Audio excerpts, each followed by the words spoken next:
Assalamualaikum warahmatullahi wabarakatuh. Para pencinta hukum adat Melayu Jambi,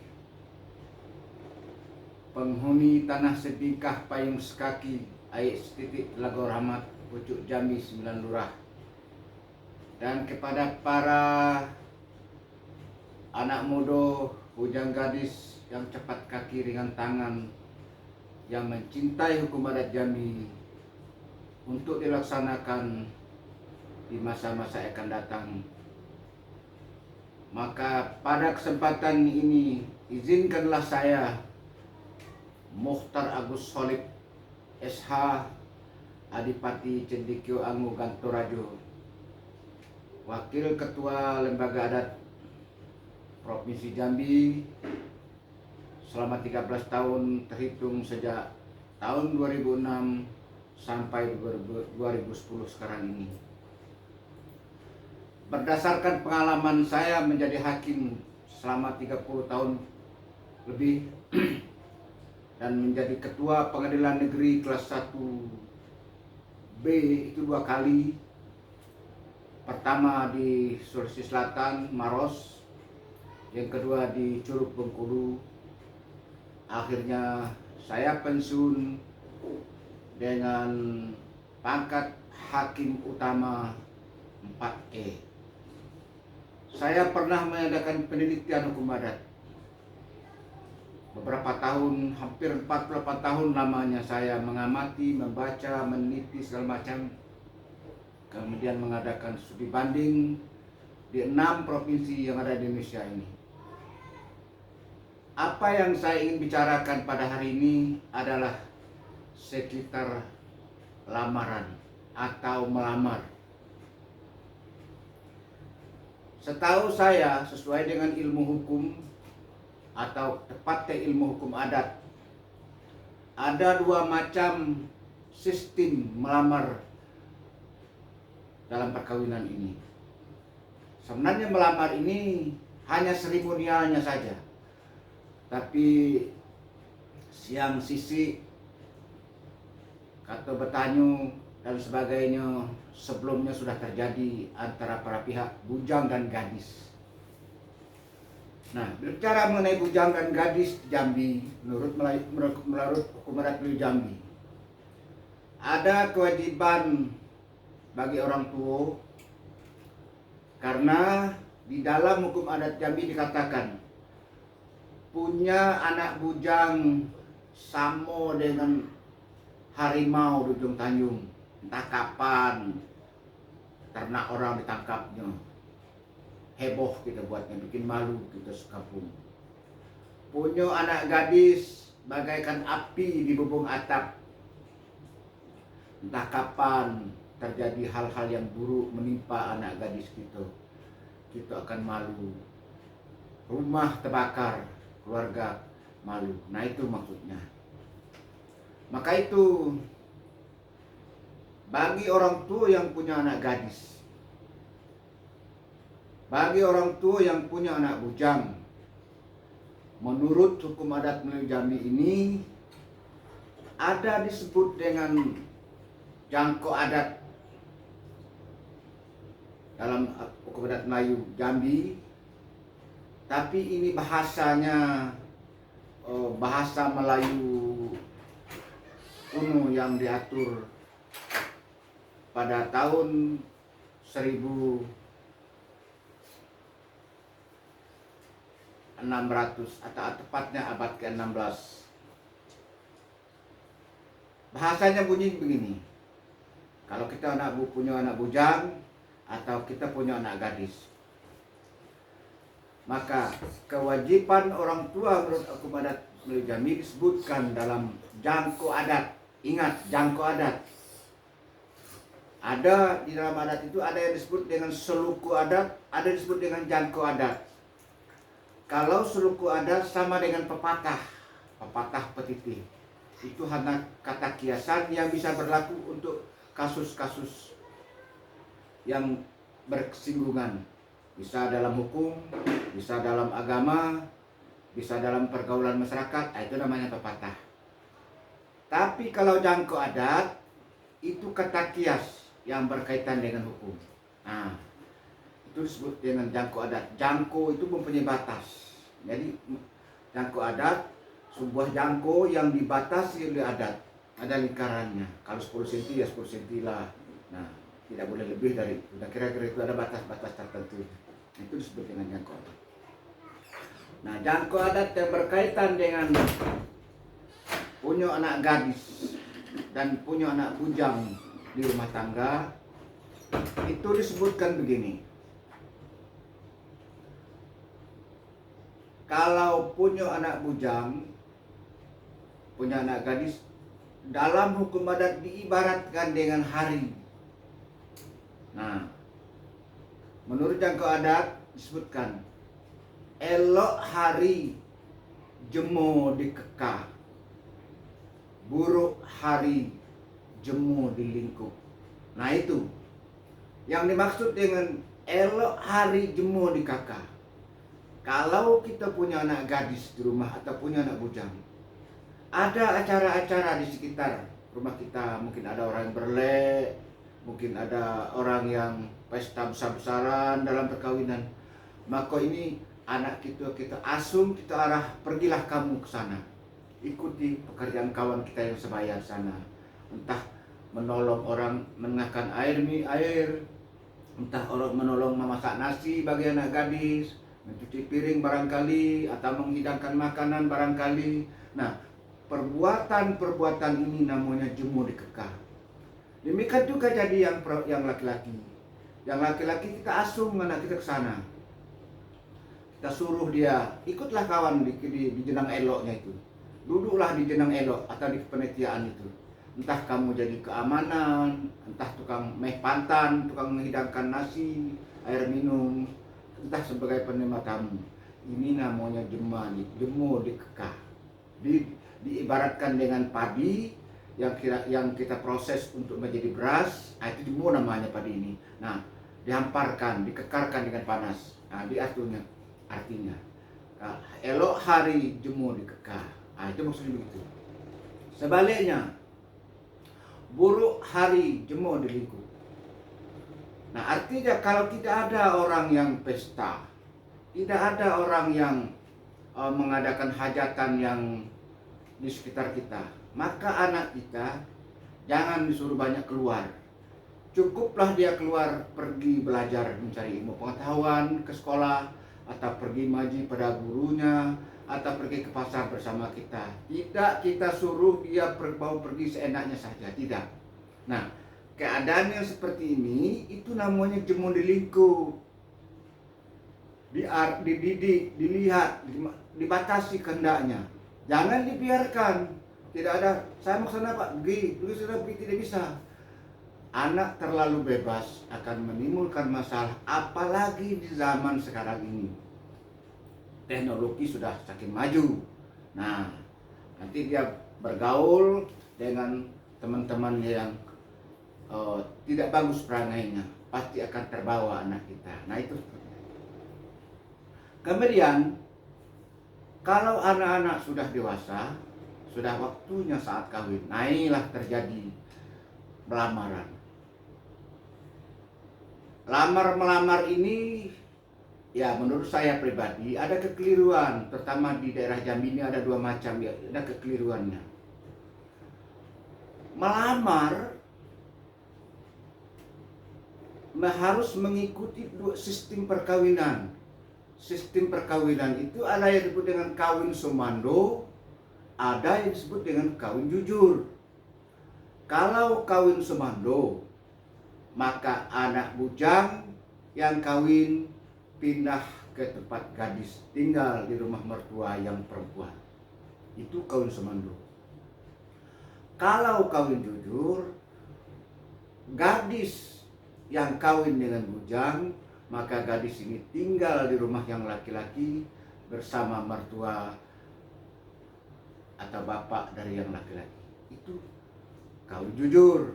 Nah, maka sistem dari melamar atau tepatnya seremonial melamar itu mengikuti sistem ini. Nah, Kalau daerah yang kawin jujur, misalnya daerah Aceh, Medan, Palembang yang menganut sistem sumber cahaya, nama-nama hukum adatnya itu, nah itu pihak perempuan yang datang ke rumah laki. Nah, kalau di kawin jujur, kawin sumando seperti Minangkabau, Jambi, Riau dan sebagainya, itu pihak laki-laki yang datang ke rumah gadis. Nah begini, jadi ada sistem terbalik begini. Nah, demikian juga tata caranya banyak perbedaan-perbedaan. Walaupun perbedaan-perbedaan itu tidak menimbulkan bahaya atau melanggar satu kejahatan, disebut kejahatan, tapi budaya dalam sistem hukum adat perlu dipertahankan. Yang mana yang dicocok tanam nenek kita, yang mana yang coba asli, yang mana yang coba buatan, yang mana yang coba tiruan, harus kita pertahankan. Di Provinsi Jambi ini sebagai wilayah yang mewarisi adat Melayu yang dibuat di Bukit Seguntang dulu 1502 sampai hari ini, ada dua sistem yang berlaku. Saya lihat, saya tidak berani ketika saya hadir, saya biarkan saja, saya tidak mencela karena tidak ada juga untung ruginya bagi saya mencelanya. Pertama, melamar. Yang melamar ini pihak laki-laki ke rumah jantan. Nah, setelah diterima lamaran, lalu diserahkanlah tando dari pihak jantan. Setelah itu, langsung badan penengah yang mengatakan, kalau karena kamu ini sudah terima lamaran, bila salah pihak betino, so balik duo, meh teruci pulang mandi, tebu setuntung di german gajah. Kalau pihak jantan, so balik duo, meh teruci pulang mandi, tebu setuntung german gajah. Ini sistem yang pertama. Nanti saya jelaskan di mana letak kelemahannya. Ada lagi sistem yang kedua, melamar melalui dialog juru bicara orang adat tadi yang disebut yang Pondok Peljang Bukit, jadi biduk pelayangan, jadi para masma itu. Lalu diterima lamaran. Begitu diterima lamaran, maka diserahkan tando dari pihak laki-laki kepada pihak gadis. Dan pihak gadis memberikan tando lagi kepada pihak bujang. Ini dua sistem. Nah, dua sistem ini, mana yang benar, mana yang salah, nilailah sendiri. Saya hanya mengatakan dari segi hukum ilmu adat yang diajarkan oleh nenek moyang kita dulu. Sistem yang pertama tadi, kalau yang pihak jantan datang ke rumah betino melamar, itu sudah benar. Nah, menurut orang Jambi ini namanya sigai nalak nau, benar. Sigai nalak nau. Jadi seolah-olah perempuan laki-laki ini diumpamakan dengan sigai pemanjat itu. Lalu disandarkan kepada nau. Nah, jangan terbalik. Kalau yang perempuan yang datang, pihak perempuan yang datang ke rumah laki-laki, itu namanya nau nalak sigai. Keliru. Kalau di daerah Jambi ada yang melakukan itu, untuk Jambi tidak cocok. Keliru. Karena apa? Karena pihak perempuan menerima anak laki-laki, bukan pihak laki-laki menerima anak perempuan. Setelah kawin, mereka yang perempuan tinggal meriah, jadi yang laki-laki datang. Nah, kalau pihak perempuan yang datang melamar, itu artinya pihak perempuan setelah kawin pindah ke rumah yang bujang, pindah ke rumah mertua yang laki-laki. Begitu. Nah, yang seperti ini berada di daerah Sumber Cahaya, Palembang, orang yang menganut kawin jujur umpamanya. Itu yang ini yang berlaku. Jadi pihak perempuan yang melamar. Kalau kawin semendo seperti kita, pihak laki-laki yang melamar. Jadi jangan terbalik. Kalau terbalik merupakan penghinaan bagi keluarga yang disebut dengan tidak beradat. Renah bangso dak bame, buruk badan dak penyakit. Itu. Nah, harus dianukan. Walaupun ini tidak, kalau dilanggar dihukum sekian, tidak. Hukumnya ada, tapi tidak seberapa menurut panjang adat ada hukumannya. Tetapi yang jelas itu menyimpang dari tata krama kita melamar. Anehnya orang Jambi beratan mengatakan bertunangan, kan lucu. Sebenarnya pertama datang anak pihak laki-laki melamar pada perempuan, lalu diterima oleh mereka. Ini lamaran namanya, tidak ada risiko. Tetapi bila lamaran diterima, diserahkan tanda. Pihak bujang di sini yang pertama, sistem pertama tadi, pihak bujang menyerahkan tanda pada yang gadis. Artinya mulai saat serat tanah diterima, diserahkan dan diterima, kedua anak ini sudah bertunangan. Disinilah terjadi letak ikat hak dan kewajiban dalam hukum timbul. Bila salah satu mengingkari janji, mengingkari sunser panda atau perjanjian yang dibuat secara sah berlaku sebagai undang-undang bagi kedua pihak, dapat dituntut di muka pengadilan. Ini yang keliru. Nah, kalau pihak perempuan yang ingkar janji setelah diterima tanda tadi, kalau setelah terima tanda, ini namanya bertunangan atau bertamai atau tukar tando, itu sama saja. Karena begitu tukar tando tadi timbul akibat hukum. Kalau orang melamar tidak ada akibat hukum, keliru. Sama juga kita melamar pegawai negeri, takkan lamaran lengkap semua syarat-syarat yang diminta oleh pemerintah. Tapi ditolak pemerintah, tidak ada masalah, tidak bisa kita protes. Begitu juga orang melamar kawin. Kalau ditolak, kalau diterima, alhamdulillah. Kalau ditolak, tidak ada dasar hukumnya. Tapi kalau diterima tanda, maka ini proses hukumnya berbeda. Bukan melamar lagi, ini bertunangan atau bertakmih atau tukar tanduk, menimbulkan akibat hukum. Itulah perlunya ada pendengar tadi. Dia mengatakan ini pemangku adat, sebenarnya harus pemangku adat. Kalau tingkat RT, ya ketua RT lah. Kalau tingkat desa, kepala desa lah. Kalau di kelurahan, ya lurah lah yang memberitahukan, kamu berdua ini sudah bertamai, kamu berdua ini sudah bertunangan, kamu berdua ini sudah tanda, artinya kamu sudah terikat dengan hukum. Bila kamu yang perempuan urak janji, so balik dua, meh teruci pulang mandi. Bila laki-laki yang bila bujang yang mengingkari janji, urak ungkai tidak jadi kawin, so balik dua, meh teruci pulang mandi. Tubuh setutung di kerman gajah. Tapi ada kelemahan di sini. Nah, kalau kebanyakan yang berlaku di Jambi, kalau menurut saya sudah menyimpang dari arti bertakmih, sudah menyimpang dari tukar tando, sudah menyimpang dari arti bertunangan. Kenapa? Nah, begini. Sekarang si bujang melamar pada gadis, lalu dia serahkanlah tando. Mungkin sebentuk cincin misalnya, diterima oleh si gadis. Oke. Seandainya nanti di kemudian hari si gadis yang tidak mau kawin dengan perempuan, dengan laki-laki, dia kembalikan cincin tadi. Cincinnya tadi beratnya 1 gram, dia kembalikan 2 gram. So balik 2, iya.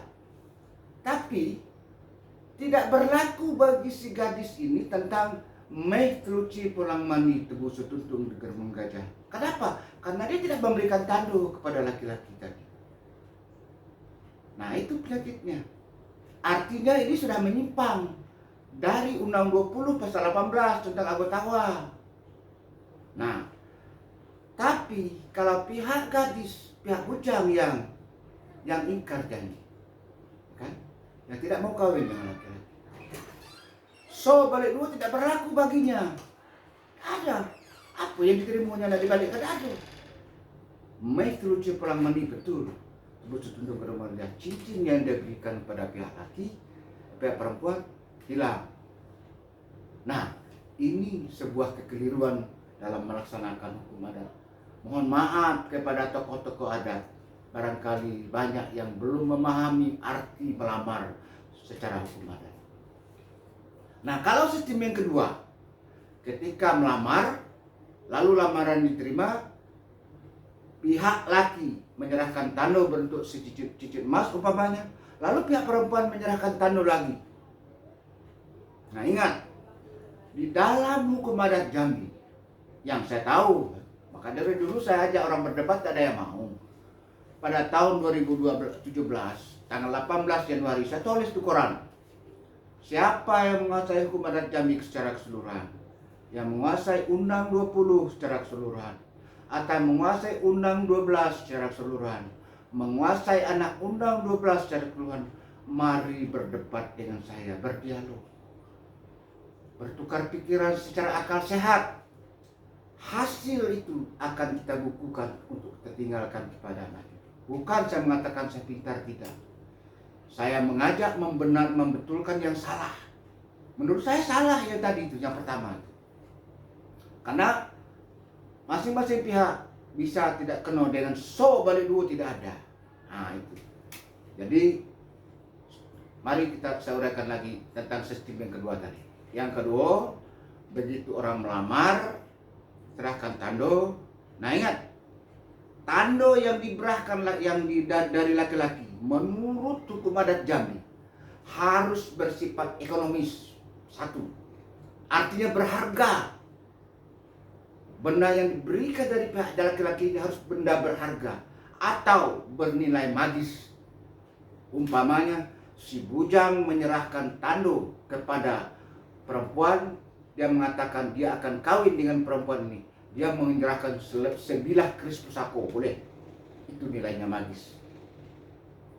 Atau dia menyerahkan satu benda yang berharga sebentuk cincin emas atau sebuah jam tangan, pokoknya benda berharga. Itu diatur oleh hukum adat Jambi yang diserahkan ini. Maksudnya jangan enak-enak aja melamar anak gadis orang. Ketika dia lamar, orang lain tidak berani lagi melamar, dia tidak berani lagi menerima pinangan orang, kan begitu. Jadi harus benda berharga atau benda magis.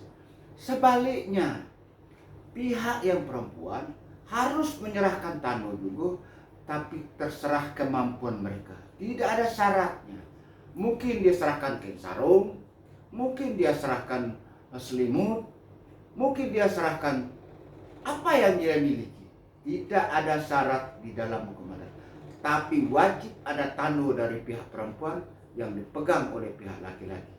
Maka ketika pihak laki-laki mengingkari janji, dia terkena balik dulu. Kalau tadi selembar selimut tebal yang diberikan oleh pihak perempuan, maka dia harus ganti 2 selimut tebal.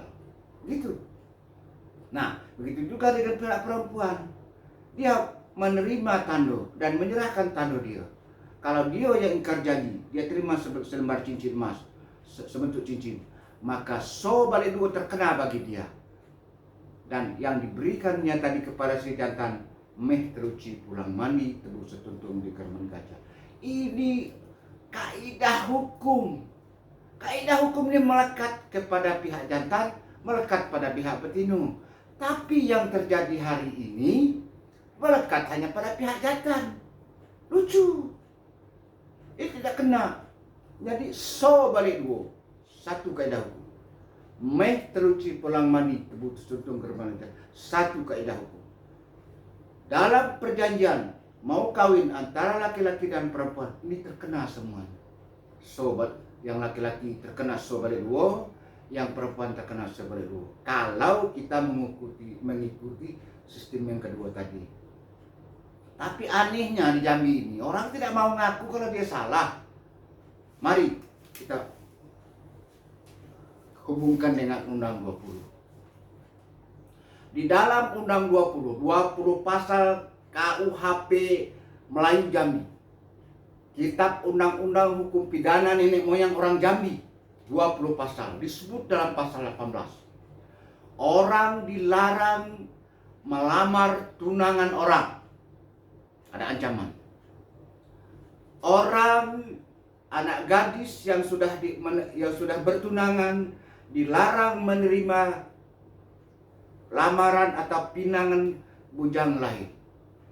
Bujangnya bertunangan dilarang melamar anak gadis orang. Kedua-duanya sudah terikat. Yang pihak laki-laki sudah terikat, yang pihak perempuan sudah terikat. Karena bertunangan tadi. Bukan melamar. Kalau melamar tidak ada ikatannya, tidak akan terkena pasal 18. Tapi karena ada dia menyerahkan tano, pihak laki-laki menyerahkan tano pihak perempuan menyerahkan tano pihak laki, dia terikat dengan hukum. Maka diatur dalam pasal 18 Undang-Undang 20. Itu. Nah, dia bisa menuntut. Sekarang kalau seandainya pihak laki-laki yang menyerahkan tano pada pihak perempuan tidak menyerahkan tano, satu pihak saja, satu sistem yang pertama tadi. Lalu perempuan dikabur dengan orang lain, yang laki-laki menuntut kepada pengadilan, misalnya, ya kan? Lalu dia berkata, ini tunangan saya. Loh, apa pengadilan? Saya sebagai hakim kan gitu. Kamu mengatakan ini hak kamu, sekarang kamu buktikan apa buktinya si A itu tunangan kamu? Tidak bisa. Lalu dia katakan, saya pernah menyerahkan ini Pak, menyerahkan cincin emas kepada dia. Lalu saya tanya, betul kamu? Anda Pak, bapak saya orang kaya juga. Kalau cincin emas satu bentuk dua bentuk aja, tidak usah disebut Pak. Bapak saya punya tambang emas, katanya. Mau bilang apa gitu? Di rumah saya masih ada 20 kilo, 30 gram emas lagi. Apalagi musim sekarang nih, orang nambang peti, tidak pakai apa di mana-mana sekarang kan. Nah itu. Jadi harus ada yang dipegang oleh para laki. Oh ini loh tandanya pakaiannya diserahkan selesai dulu kau kepada. Bisa dihukum, bisa dituntut ke pengadilan melalui undang-undang perdata. Perbuatan melawan hukum, melanggar pasal 1365 BW. Itu on rehmatik dan perbuatan melawan hukum itu. Nah, begitu juga sebaliknya. Kalau si laki-laki kawin dengan orang lain, tidak mau kawin, dia mau jadi, dia bisa menuntut. Lalu perempuan bilang sama dia, saya ini keris atau ini cincin emas yang diberikan oleh dia, buktikan dia adalah tunangan saya. Maka sekarang saya menuntut keadilan pada pengadilan. Hukum dia. Jadi ada bukti di pengadilan. Kalau sistem yang pertama tadi, yang perempuan yang laki-laki menyerahkan tando, dan perempuan tidak ada. Artinya laki-laki kalau tunangannya lari, dia tidak bisa membuktikan bahwa itu tunangan dia. Tapi yang perempuan dapat bisa membuktikan itu tunangan dia. Nah, kalau sistem yang kedua tadi, masing-masing bujang menyerahkan tando, si gadis menyerahkan tando, masing-masing keduanya bisa membuktikan hak dan kepentingannya di muka pengadilan, di muka hukum sesuai dengan pasal 18 tentang agotawa dalam Undang 20. Bisa dibuktikan seperti itu. Nah, begitu juga di pengadilan, bisa dibuktikan. Dan sehingga bagi keduanya berlaku balidu, berlaku pada si gadis, berlaku pada si perempuan, si bujang. Metruci pulang mandi, berlaku pada si gadis, berlaku pada si bujang. Itu kalau sistem yang kedua. Kalau sistem pertama tadi tidak. Balik duo berlaku pada si bujang, si gadis. Tapi balik duo tidak berlaku pada si bujang. Kenapa? Karena si gadis tidak menyerahkan tando pada bujang. Metruce pulang mandi berlaku pada si gadis. Tapi metruce pulang mandi tidak berlaku pada si bujang. Kenapa? Karena si bujang tidak menerima apa-apa. Ini sebuah kelemahan. Menurut saya ini sebuah kekeliruan yang perlu kita luruskan ke depan. Nanti kita 50 tahun lagi kita tidak ada. Anak-anak muda, anak-anak cucu kita lama-lama pintar dia. Dia akan mencaci maki kita. Oh, nenek saya dulu jadi tokoh adat, bodoh rupanya, tidak mengerti hukum adat. Dari 1502 masih sudah dibuat. Tapi tahun 2020 sudah 479 tahun masih juga kita melanggar adat. Masih tidak melestarikan adat juga. Nah, ini sebuah kekeliruan yang perlu kita benahi. Banyak di bidang perkawinan saja sangat banyak yang sudah menyimpang, yang sudah lari karena kita mencontoh orang lain. Adat kita banyak rusak karena menah nempuh segala lalu. Orang nenek moyang kita telah memperingatkan dulu dengan kita. Jangan diurak-ukai adat kita ini. Jangan adat biasa menah nempuh. Jangan limbago berubah karena menah lalu. Gara-gara tukang hias sekarang membuat pentas, membuat podium tempat tempat kita anak pengantin, kita berubah adat kita. Kenapa berubahnya? Dari mana dasarnya mak bapak yang mengawinkan anak, kok mak bapaknya jadi pengantin juga duduk mengiringin anak di atas? Saya sudah terkena juga itu. Waktu saya mengawinkan anak, saya paksa duduk di atas. Kenapa? Saya tidak mau mula-mulanya, tapi dipaksa oleh lingkungan saya. Saya tidak bisa protes. Kalau saya terus, tidak sukses perkawinan anak saya. Walaupun saya sadar ini menyimpang dari hukum adat. Saya mau memberikan gelar pada anak saya, pada menantu saya. Cegah oleh kamu, tidak ada itu dijamin. Ini kekeliruan orang yang tidak mengerti tentang hukum adat lalu menasihati saya. Dia tidak berarti apa itu perlu gelar. Berapa banyak gelar dia tidak tahu. Tapi saya tidak mau berdialog karena hari hanya sudah jatuh kepada saya yang punya yang sebagai sepupuku. Saya tidak mau menggagalkan ini dan mengecewakan keluarga-keluarga saya yang tadi melarang saya. Itu. Tapi ini sebuah kesalahan. Anak gadis dan bujang yang kawin ketika duduk di putra rukun, dia adalah rajo sehari. Apa arti rajo? Kalau rajo ada rakyatnya. Rajo, kalau seorang rajo ada rakyat, ada wilayah. Apa wilayahnya? Lingkaran pentas. Itu wilayah rajo sehari. Apa rakyatnya? Rakyatnya adalah inang pengasuh, dayang pengiring, bujang selame bagi yang jantan. Itu wilayah anak buah. Bagi yang perempuan ada pengembar. Kalau bahasa Jambi yang lama ini pengembar namanya. Kalau di abad ke-16 disebut pengembar. Yang betina ada pengembar betina, yang jantan ada pengembar. Berapa orang terserah sesuai dengan keadaan, mau 3, mau 4, mau 5 terus. Kenapa? Yang betina umpamanya. Ini yang betina, yang jantan, yang betina ini jantan. Yang betina ada pengembar sekembang sekembang bonarinya segala macam tuh arah iringnya. Ada yang tukar bawa tisu, ada yang tukar bawa air minum, mungkin ada yang bawa cermin, alat tanda hias, bawa segala macam yang diperlukan dia. Satu. Yang kedua, kalau dia mau kencing, pemain mau berak, dia yang beritahu dengan sekembang dengan arah pengiringnya tadi. Tolong antar saya mau ke belakang, berangkat. Kalau sekarang apa terjadi? Maknya duduk di sini, lalu dia bilang, mak aku udah kencing. Kita pesta kok begini cara? Ya ini sudah diatur namanya kita. Nah begitu juga sebelah sini yang bujang. Yang bujang ini ada pengembarnya lagi, bujang selami.